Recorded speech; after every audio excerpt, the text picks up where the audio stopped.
This is Breaking Bad, Season 5, Episode 11, right? It'll be in the description. Pretty sure it's 11, though. So, wow. You get a break. They're giving you a breather in this particular episode. I mean, it starts off a little tense, but then it mellows out. And it comes to a point where you're like, okay, things might work. They might actually work. Get that piece of sleep off my face. Things might actually work. You know, Walter has thought his way out of this situation that he's in. So he's got Hank is stalemate. He's got Maria to stalemate. And, you know, he's smoothed out things with Pinkman. All Pinkman needed was a hug. You just need a hug, right?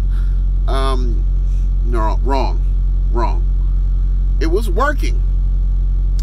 Pinkman's character, the character Pinkman, was a little too nervous for me. I was wondering what was going to push him over the edge. Guess what does? He finally figures it out. The cigarette is gone. The cigarette that had the poison in it, he wind up giving it to the kid, and this, that, and the third. Blase, blase, blah. What does he do? Oh, he kicked the door. He does a door kick, as the kids say in the street. He does a door kick and starts pouring gasoline all over Mr. White's house, but not before he almost shoots Saul. I really like Pinkman when he's mad. I don't know why. I really like this actor when he gets mad. He gets really crazy when he gets mad. I like that. It's believable, I should say. Not that I like it. It's believable. I won't change that answer. But anyway, things have. I'm in shock right now. I just don't know what to say. I just don't know what to say about this episode. This is another episode that's left me speechless. I just don't know what to say about it. I mean,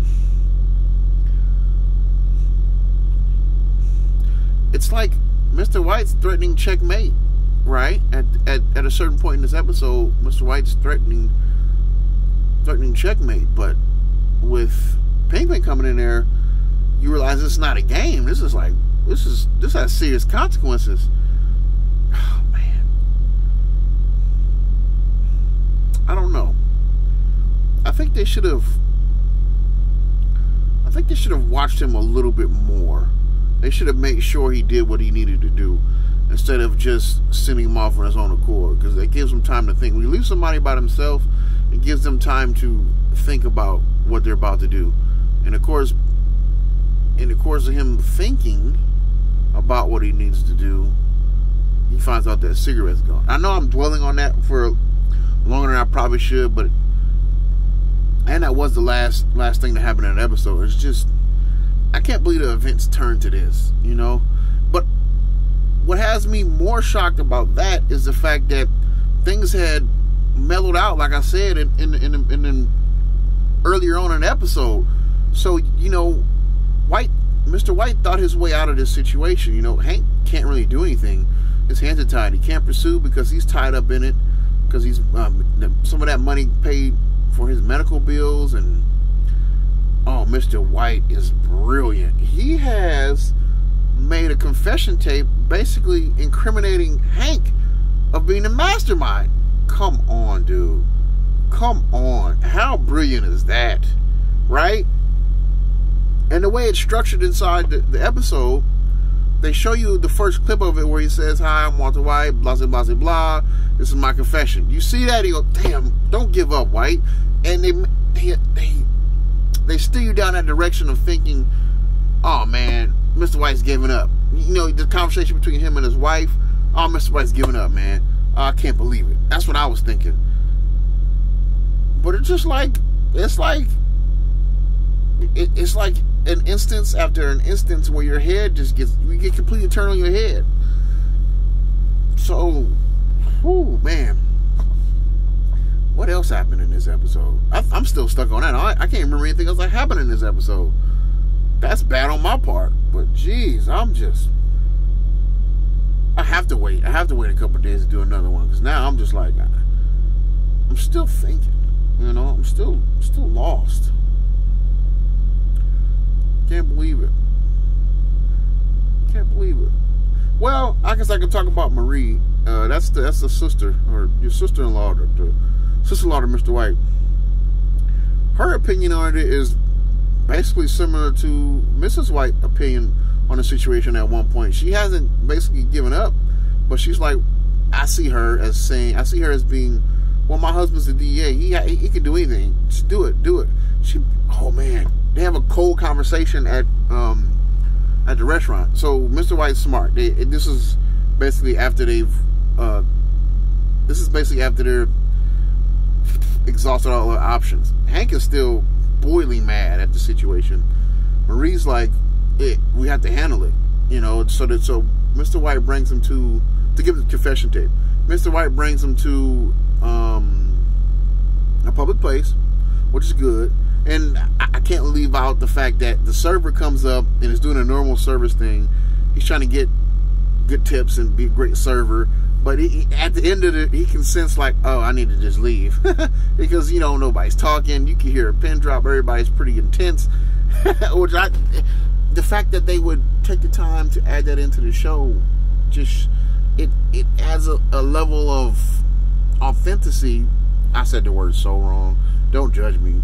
It makes it authentic. I can say that word. I can't say the other word. Jesus Christ. But anyway, now you know my secret. Don't get me to say any big words. So you get to see that, and for me, it just draws me more into the story. Masterfully done, I feel like. Also,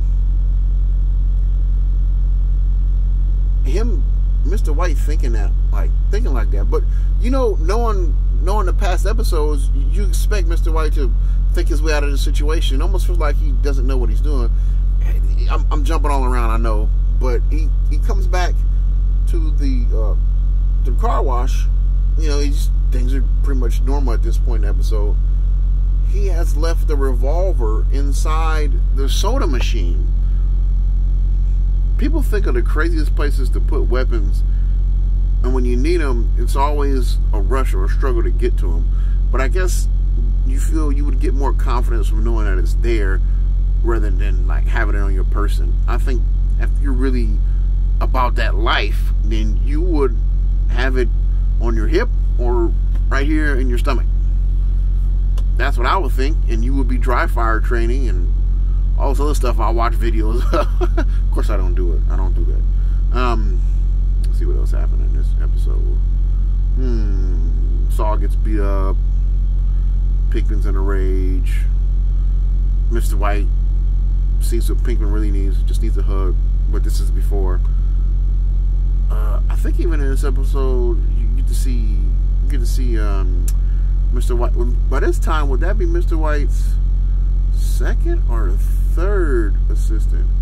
Probably third assistant. I feel like that guy's the third assistant. You get to see him explaining the story of how they got their hands on all that chemical. But you know what? He's a stand-up guy. He never talks about the kid, which is so great. So great. What else happened in there? Oh, their choice of music is interesting. It's like an old Western song. I thought it was pretty good, old Western song. And then, so, I feel like they're giving hints. So, in that particular scene, when the three guys are having breakfast, Mr. White's third assistant, past assistant, and his two relatives or two friends. One's a relative, one's a friend. I don't know. I'm not sure. They are in a restaurant having breakfast. The guy sees a blood stain on his boot, so he wipes the blood off. Now, I'm thinking no big deal. But why would they spend any amount of time showing that piece of tissue being thrown in the toilet and being flushed? Why would they spend any amount of time on that? That's not going to come into play later on in the series. They've always been like that. They've always been like that. They'll show something. They'll make a point to show something in an episode and then like never talk about it again. Then it'll pop up however long ago, however long in the future. You know what I mean? I think that's probably been one of the more brilliant aspects of this series so far. Is there, I guess you would call it the comeback or the turnaround with particular scenes and actions and phrases that are happening, that have happened in the season, not in the series overall. And I'm stumbling and bumping on my words, but I'm working on it. I'm interested to see what's going to happen. Of course, I've said that after every episode, but I'm hoping I haven't left anything out. That's all. That's all. I'm really just in shock about how they took me on a roller coaster ride. I can tell you that. You know, you go from you don't know what's going on to, well, things have calmed down. They might actually get away with this, to, oh no, Pinkman is on a rampage.